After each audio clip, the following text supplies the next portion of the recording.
about that.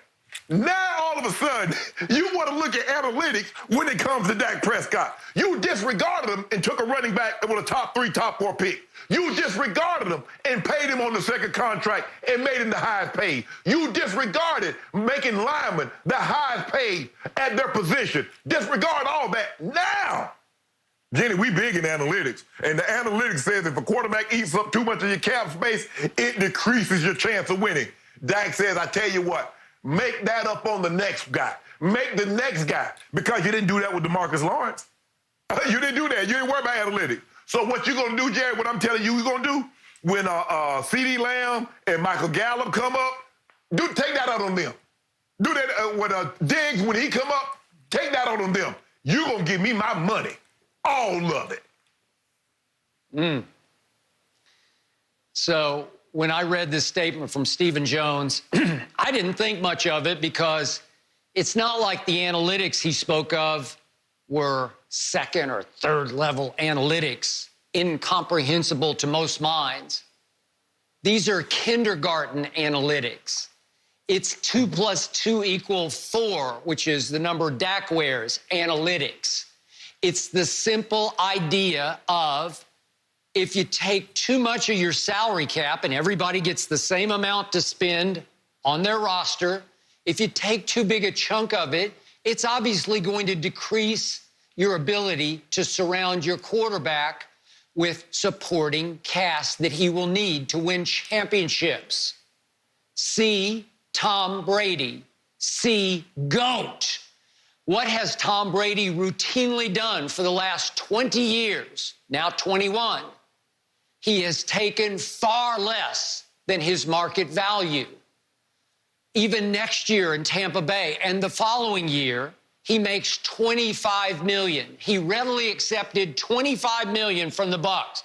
Didn't even fight about it because he wanted to go win another championship or 2 or 3 to show Bill Belichick how wrong he was, to push Brady out the back door. So let's look at Dak. Dak already, if he signs the franchise tag tender before July 15th, next year he'll make $31.4 million. Let's see, GOAT's making $25 for the next 2 years. Dak Prescott can make $31.4, and then if he gets franchised again, he can make $38. You're kidding me. And by all accounts, on the table right now is an offer in the 35-ish range for 5 years, with somewhere between up to maybe $110 million of that guaranteed. And clearly, it's not just about the years, it's about the money. Because clearly, Dak and his new agent, Todd France, are digging in and holding out, literally holding out for 40-something million for only 4 years. So they want it all guaranteed. So I'm thinking they're asking for a guarantee in the $150 million range. And even the great Shannon Sharp, the Hall of Famer, has told me regularly for 4 years here on Undisputed, almost 4 years, Dak Prescott's just an average quarterback. Even Joe Theismann said, I worked with Joe for years at ESPN, and Joe Theismann, Redskin, great quarterback, obviously, won Super Bowls for the Redskins, and sort of grew up hating the Dallas Cowboys, but he was quoted yesterday as saying, hey, Dak Prescott's not a top 5 quarterback. He's a fool not to take $35 million a year. Well, I would tell he's not a fool, but again, that's his value. I believe in him. I have defended him, but I never said he was top 5. Maybe he's on the verge of being a top 10 quarterback, but his team went 8-8 last year because he missed some plays. For the first time, he left some plays on the table. They have won the Division 2 of the 4 years. He has been a Pro Bowl quarterback. He's been a playmaker for this team, but he has to do it with his legs as well as his arm. And I'm just going off what Shannon Sharp has repeatedly beaten me over the head with.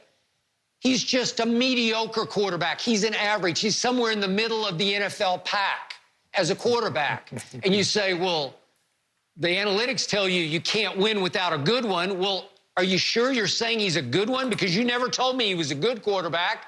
You told me he was an average quarterback.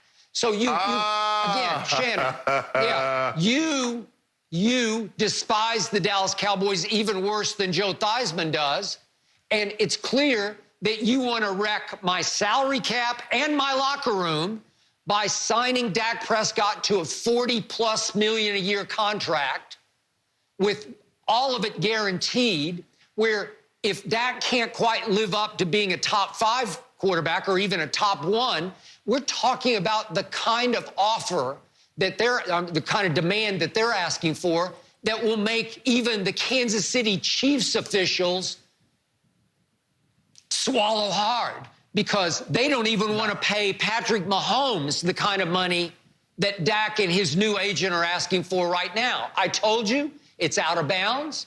It's unrealistic. It's simply wrong, and Jerry knows it's wrong, and the Jerry Jones has a reputation for overpaying players. That Jerry Jones is finally digging in on his side and saying, I'm sorry, that's just too much. As much as I love Dak Prescott, I can't do it. I can't wreck our chances of improving our football team for the next 4 years if I give him $40+ million, all of it guaranteed. It's not a sure shot. He's 1-2 in the postseason. It's very good, but not great. So I can't sell it. And now I've got Andy Dalton. So if they do want to hold out and they want to miss games next year, God bless, good luck, because I believe my Dallas Cowboys can win games with Andy Dalton. I believe they could win 10 games with Andy Dalton. Will they be quite as good as with Nope. But are they now at least in the ballpark? Do they have a reasonable facsimile of Dak? Yes, they do. So I'm now in a much better place with this. Dak has lost a lot of leverage. So now he needs to come to grips with reality and come back to the negotiating table and back slowly but surely toward the middle of the negotiating table with some compromise that will still land him $36, $37 million a year for 5 years, and he'll be good to go because he still makes God knows how much money off the field. He's still got 12 national TV commercials. He's going to be in a very good place and be very fairly paid. I love you, Skip. I love what you try to do. Now, I remember for the last 3 years, every time that I say Dak isn't very good, Cowboy fans flood my Twitter. Get on my, you're just a Cowboy hater. Skip Bayless has labeled me the #1 Cowboy hater because when I say Dak isn't good, he's top 10. Look at Dak. I can show you all these numbers. Throws down the field, completion percentage, QBR. He led in QBR up until his